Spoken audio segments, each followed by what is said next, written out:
Wow. It's overwhelming to look out into this congregation and see all these faces. I'm a little bit overwhelmed, a little bit clamped. I want to thank the rabbi and the cantors, Laura Freeman. Abby Grossman, I want to thank you so much for all the work that you put in to make this day happen. And Ellen Wald, I want to thank you, where are you, for your hard work and for that wonderful advance that you had arranged in the Bergen Record. I think I'm getting to my 15 minutes of fame, and it's just so exciting to have your picture in the paper. It's ridiculous. I want to thank Lisa Prower for all of her support in this endeavor, and my friend Laura Estero for coaxing me to be here today, and for knowing that I really do want to tell my MS story. And it's not my MS saga, Laura, although it does seem like a saga, but it's my MS message.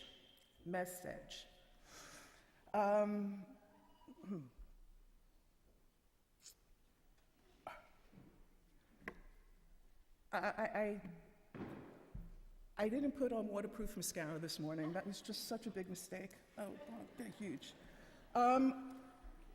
I want to thank all of you, and it's sort of scary when you start naming people, and you certainly don't want to forget anybody.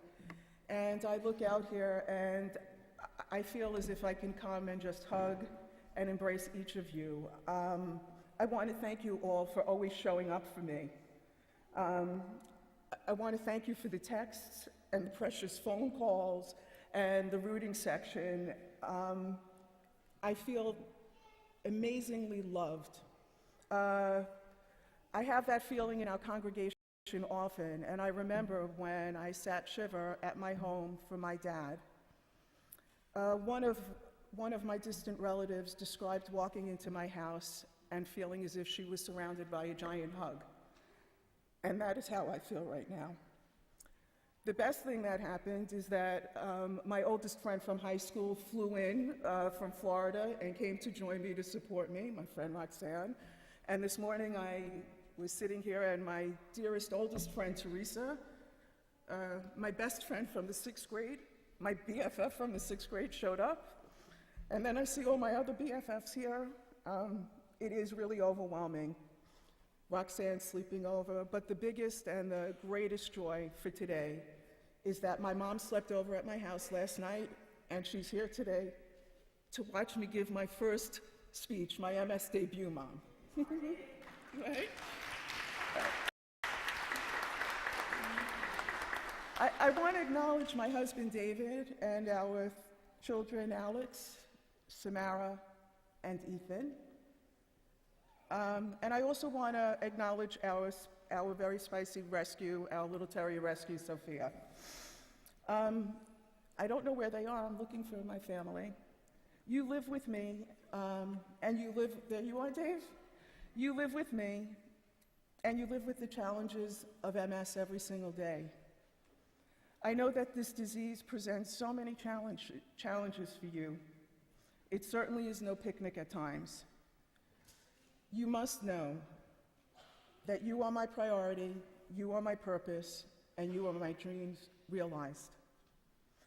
And I just want to take a minute to thank all the kids that are here today.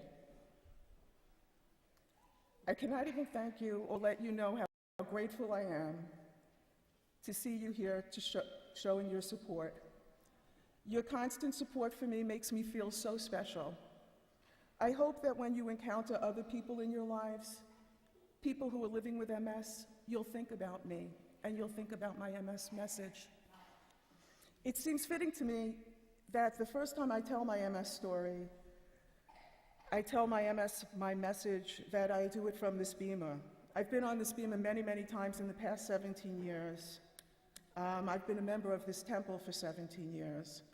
The first time I stood on this beamer, it wasn't this beamer, it was the old building.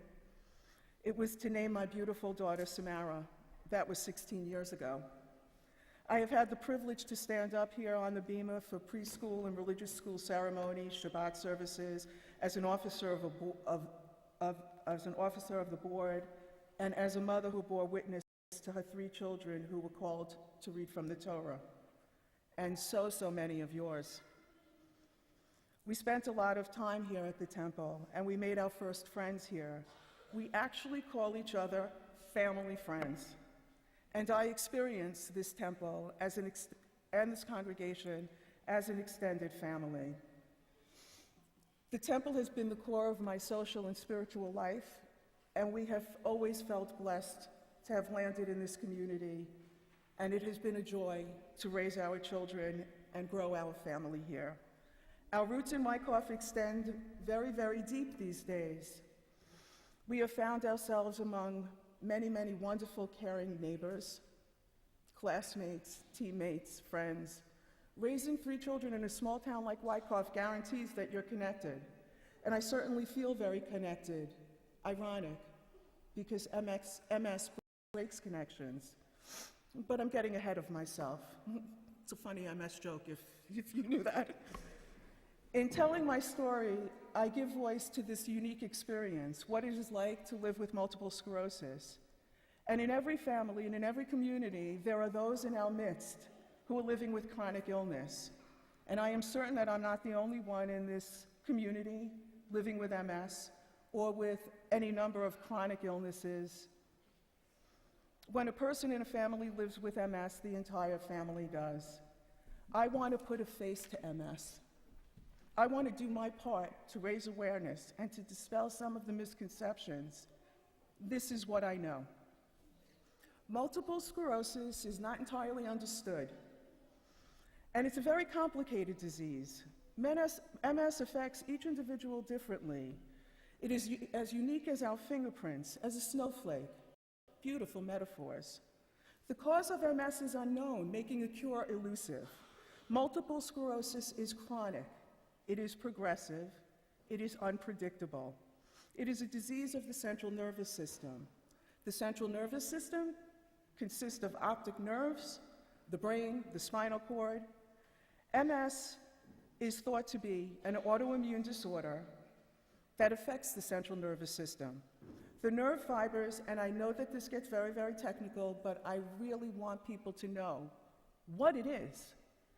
The nerve fibers of the central nervous system are surrounded by fatty protective tissue called myelin, and in MS, myelin is lost in several areas of the central nervous system. Several areas, multiple, leaving scars or tissues called sclerosis. The damaged areas of the central nervous system are also called plaques or lesions.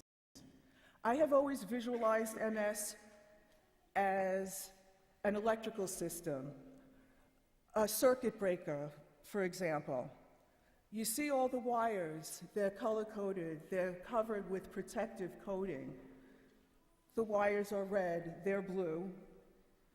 In MS, the electrical wires become frayed, there's a disconnection, there's an injury.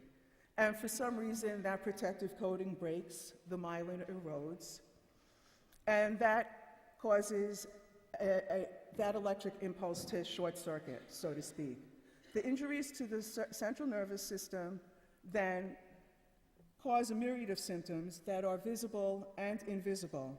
Some symptoms may be severe, some mild, some are actually pleasant. It's really interesting when you're electric sometimes. Some go away, some don't. Some include weakness, tingling, numbness, extreme fatigue, impaired sensation, poor coordination, vertigo, blurred vision, problems with speech, swallowing, cognitive issues, mood disturbances, and trust me when I tell you that my kids know all about short-circuiting and those mood disturbances. There are approximately 500,000 people in the United States living with MS, and estimates are that there are about 2.5 million worldwide. But when you look at all of the people that those individuals impact, the number of people affected by MS is monumental. And because MS relapses and remits, it's very, very difficult to nail down numbers. It's a strange and complicated disorder. For example, 3 times as many women are diagnosed with MS, and MS is more common in people who live further from the equator. And I remember after being diagnosed, reading about clusters of people being diagnosed with MS, this side of the Mason-Dixon line, that side of the Mason-Dixon line. I was like, really, there's like a geographical component? That's odd. There is. That adds to the confounding nature of the disease. There are populations where MS is unheard of. Aborigines. Much has changed in my personal life and in the MS arena in the 20 years since I was diagnosed. But if I'm being brutally honest, and trust me that I am, I have lived with MS my entire life. I had an aunt and a daughter, a first cousin, who both had MS. When I heard MS for the first time in relation to me, I already had a picture in my mind. I saw my aunt and my cousin in their wheelchairs. Both my aunt and my cousin had virulent, aggressive forms of MS, and they were diagnosed when there were no disease-modifying drugs, there were no diagnostic tools, there was even less known about MS.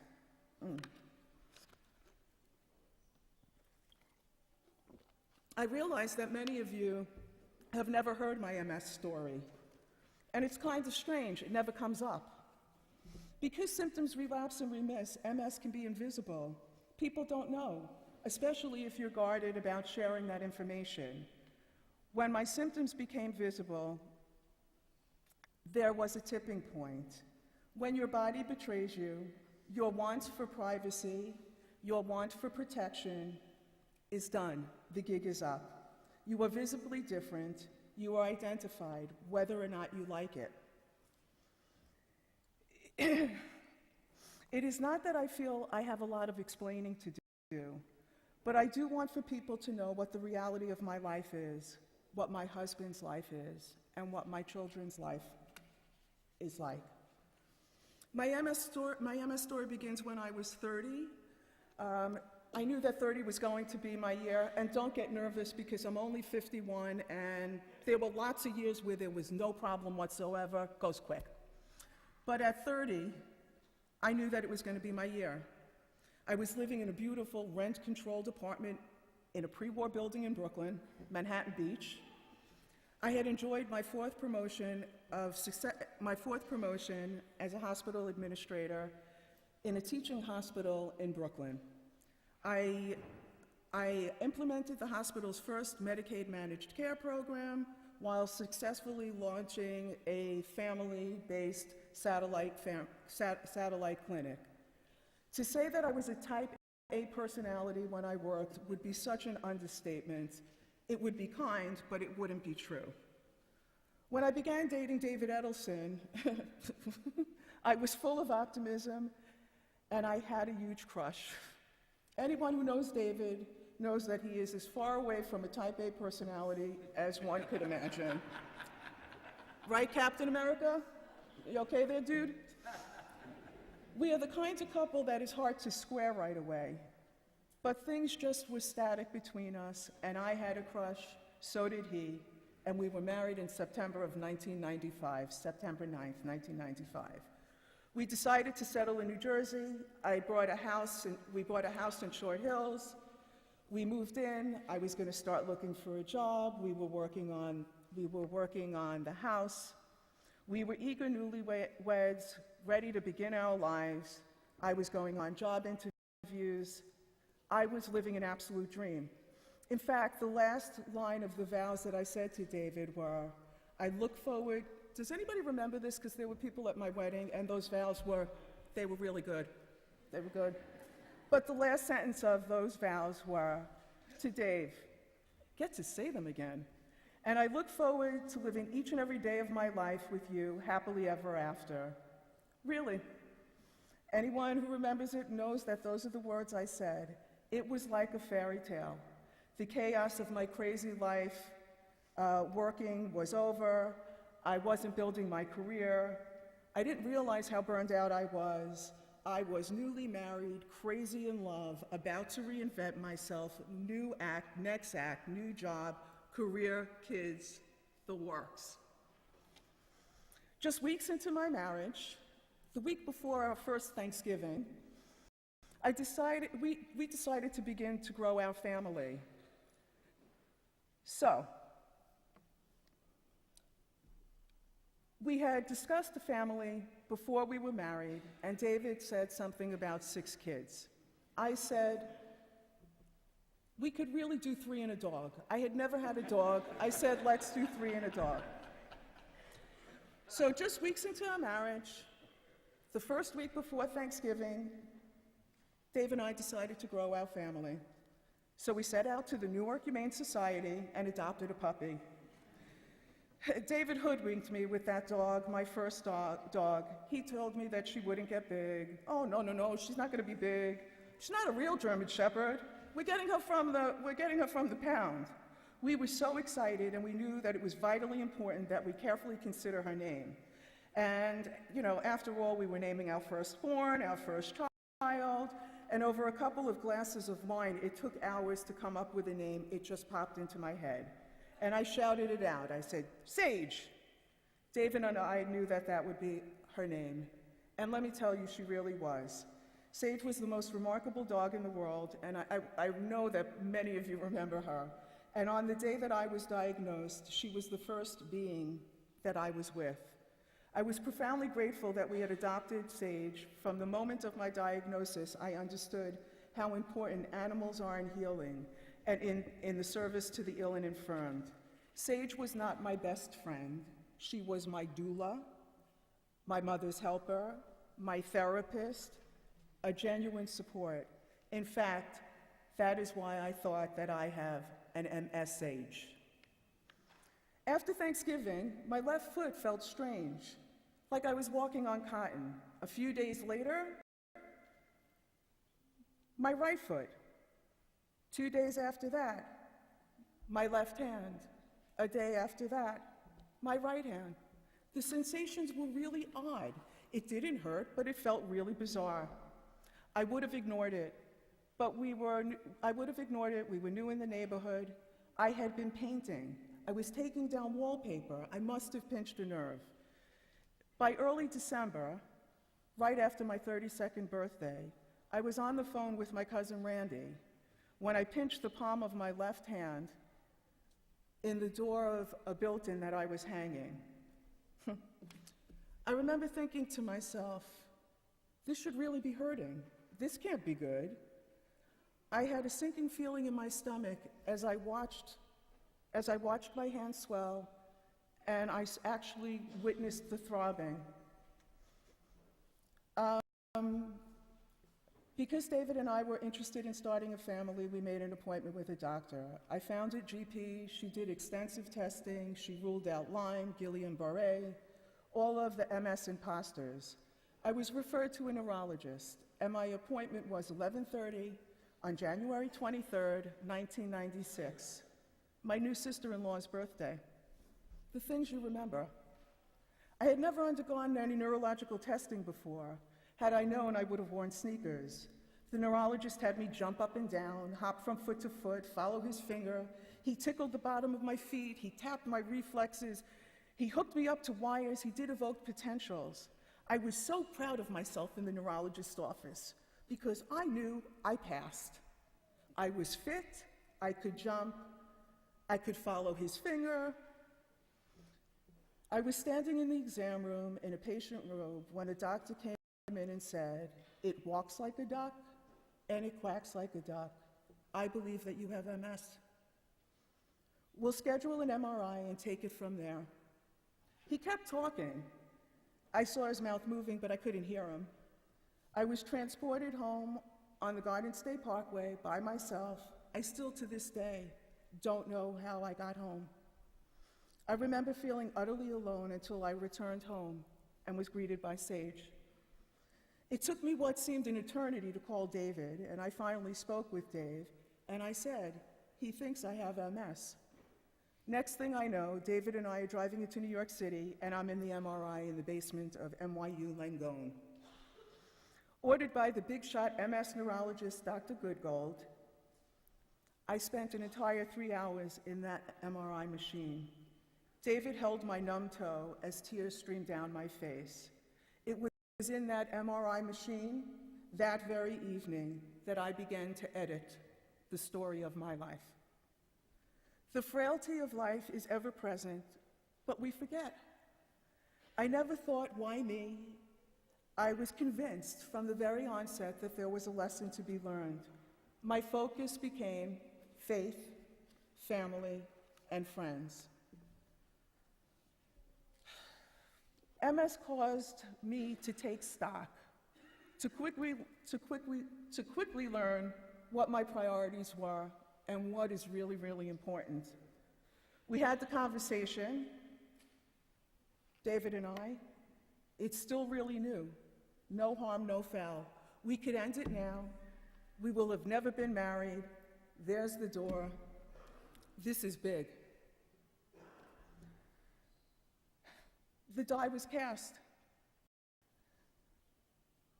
David's response was, and you know, Dave, and I know that people could hear this, so let me see. If tomorrow you got hit by a car, no one gets a guarantee in life, Stephanie. If I was diagnosed with cancer, if I was diagnosed with a chronic illness, would you want to dissolve our marriage? We did our due diligence. We decided that we would forge ahead. We saw a genetic counselor, got the lowdown, and it turns out that MS is not directly inherited, although studies reveal family predisposition. Our children would be hardly more at risk of developing MS than the general population. And as the news of my diagnosis ripped through my family, it was hard to know who was taking care of who. For a while, everyone was just in shock and trying to cope with the news. But I have been blessed with a remarkable family, and in fact, I used to tell everyone that my family was the best thing about me. I was blessed with the support of parents, a mother who taught me well and who taught me unconditional love. I was now with David's parents, our siblings, our nieces and our nephews. I have 11 of them. Meanwhile, I decided, right then and there, that I was not going to be crippled by the fear of MS, and that the mind is very powerful medicine. David and I were going to realize our dream. It turns out that MS is thought to be kept at bay while women are pregnant. So my MS story, like many other women's MS stories, are that we're diagnosed right at the time where we're childbearing. Being pregnant was supposed to keep MS at bay, although there was a greater risk of relapse 6 months postpartum. So David and I determined to live our fairy tale. We welcomed our first son, Alex, January 1997.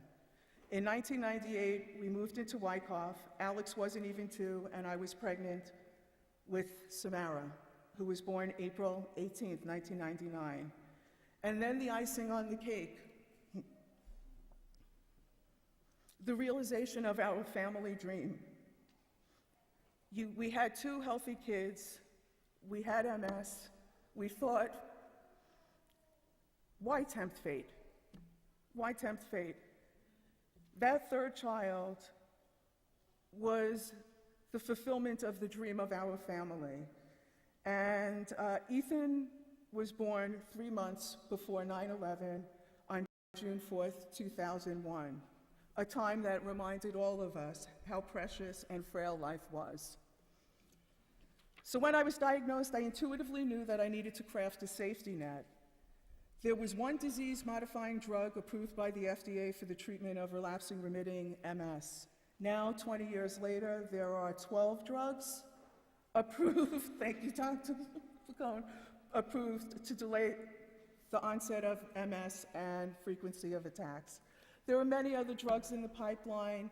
There's the mapping of the human genome, stem cell research, who knows? We have made the most remarkable friends, our family friends, our community friends. I have garnered support and unconditional love from each of you. Because my MS was not visible for years, we opted not to tell our children, not to burden them with the worry, and quite frankly, I did not want to be perceived as ill or weak. I was very discriminating about who I confided in and how I crafted my safety net. This net became extremely fortified. My friends have helped me in so many ways. It's hard to even impart. They have protected my privacy. They have kept a watchful eye on me and my children. They have provided a helping hand, and I do mean this literally. There are some upsides to MS. You get to hold hands with all of your friends, and it's fun, on occasion, having arm candy like that. The numbness in my hands and my feet subsided, and it returned to normal, and my MS was very stable for many, many years, actually until I turned 45, when another M disaster entered my life. That M disaster was menopause. You know, this is such a personal thing. I told you we'd go there. Any woman here over 50 maybe knows what I'm talking about, but menopause, MS, not so pretty. Not so pretty. I began having trouble with my legs right before my son Alex's bar mitzvah. I was 45. In the last 6 years, my MS has progressed to the point that I use a cane on a daily basis. I take each day as they come, and I accept the kindness of my family and my friends. I cultivate and establish and develop wonderful, wonderful, close relationships. And I've chosen not to blindly accept all of the losses that MS causes and imposes on me. Rather than looking at all of the things I have lost, I have chosen to look at the things I gain. What I have gained in so many ways is so much more profound, and it buffers the blow every single day that I get up out of bed. MS presents formidable challenges to persons' physical and mental health. And at the age of 45, I began to pursue many different modes of healing. I currently meditate, I do yoga, I've incorporated PT, OT, reflexology, therapeutic massage, Ayurveda, the science of yoga, into my self-care. I try and stay open to alternative, complementary, and functional medicine. There is no more important thing for a person who is living with MS than quality, specialized care. And when I was asked to speak about MS, I thought to myself, how is it that I can really impact on people in Bergen County who, just like me, are living with MS? There's one center in all of Bergen County that's certified, that provides the comprehensive medical care, specialized medical care that people with MS require. Dr. Marianne Picone has devoted her life to the care and treatment of people with MS. She leads a remarkable multidisciplinary team at the Holy Name Medical Center MS Center. It was my privilege to meet with her and this wonderful, wonderful staff at Holy Name and understand what it is that the MS Center is trying to provide to people who are living with MS. Dr. Picone has many very interesting initiatives. She is an abstract thinker. She looks at MS in its totality, and there is no better place that I can see to really support people who live in Bergen County, who are living with MS, than the Holy Name Medical Center. I want to really just say that I am open to speaking about MS. If anybody has questions about MS, please. I'm open, I'm here, I have a voice, and I have a message. MS? Wrong girl. Wrong girl. I just have too much to be grateful for. And I live my life in gratitude and love. And I see here from today, it comes back so multifold. Thank you so much, all of you.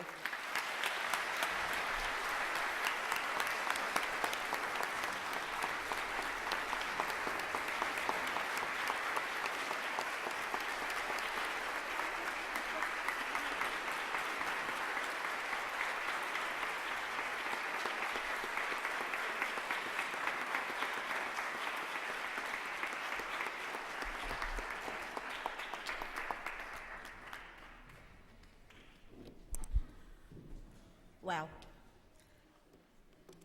I do feel badly for the next person I'm going to introduce because it's very hard following Stephanie's story. But we are all here today raising money for the Holy Name Hospital and their MS Center. And with that, I'd like to introduce to you Dr. Marianne Picone, who will share with us a little bit about the vision and mission of this wonderful organization.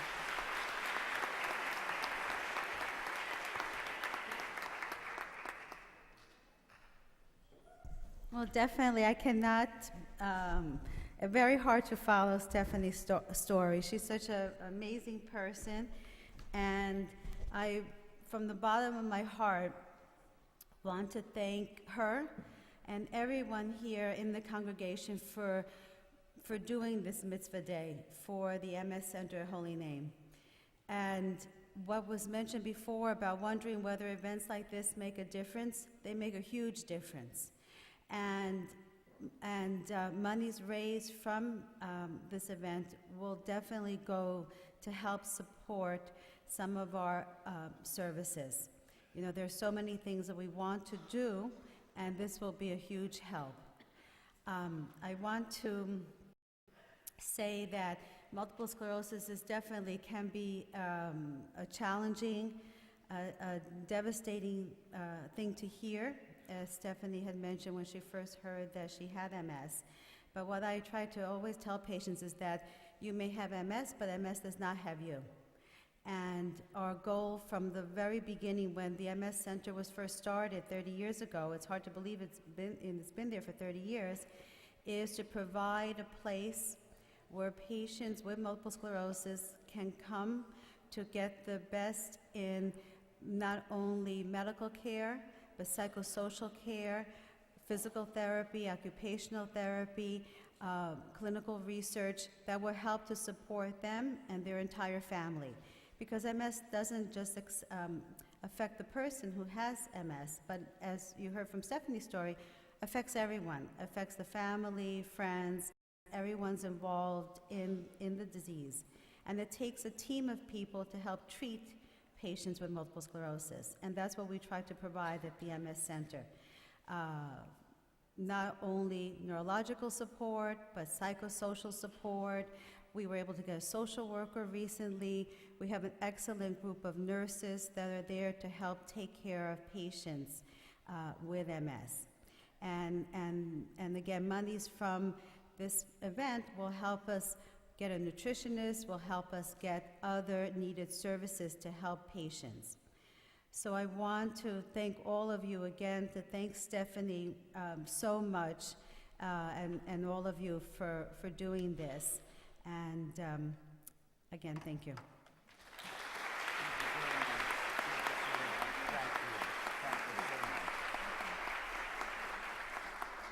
I know that many of you are going to go on the walk. I'm going to go on the walk as well. I like to, every year I give the charge before we go. It's from the book of Isaiah, chapter 40. And you'll understand why I chose these words for the walk. He gives power to the faint, and to him that hath no might, he increases strength. Even the youth shall faint and be weary, and young men and women shall utterly fall. But they that wait for the Lord shall renew their strength. They shall meet up with wings as eagles. They shall run and not be weary. They shall walk and not be faint. I hope that many of you will go on the walk and support the MS. And I want to just once again tell Stephanie, as Laura said, the only words that people can say are wow, wow. Thank you for sharing your saga and your message with us this morning. And we're all going to join you as we go on our way. Cantor, Tefilat HaDerech.